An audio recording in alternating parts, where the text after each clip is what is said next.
Хүүхдийн хоол үйлдвэрлэл, шим тэжээлийн сургалт арга зүйн үндэсний төв үйл ажиллагааныхаа нээлтийг хийж байна.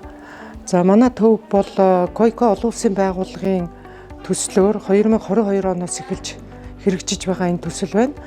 За бидний төслийн гол зорилго бол Монгол улсад ерөнхий боловсролын сургуулийн хоол үйлдвэрлэл үйлчилгээний үйл ажиллагааг дэмжих, хоол үйлдвэрлэл үйлчилгээнд ажиллаж байгаа хоол зүйч, тогооч нар, за төрийн холбогдох байгууллагын хүмүүс, түүхийн эдээр ханган нийлүүлдэг байгууллага, за ерөнхий боловсролын сургуульд сурж байгаа хүүхэд, багчууд, за мөн эцэг эхчүүдэд зориулсан сургалтын үйл ажиллагаа явуулах юм зорилготой байгууллага.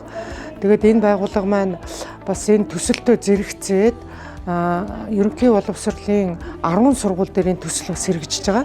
За энэ 10 сургуулийн хоол үйлдвэрлэл үйлчилгээний орчныг сайжруулах, за ялангуяа хоол үйлдвэрлэл үйлчилгээ явуулж байгаа галдуу шинжлэх ийм ажлуудыг энэ төслөөр хийгдэж байгаа. Ерөнхий боловсролын сургуулийн хоол үйлдвэрлэл үйлчилгээний хууль 19 онд гарсан.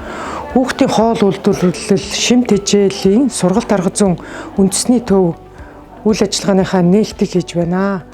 За манай төв бол Койко олон улсын байгууллагын төслөөр 2022 оноос эхэлж хэрэгжиж байгаа энэ төсөл байна.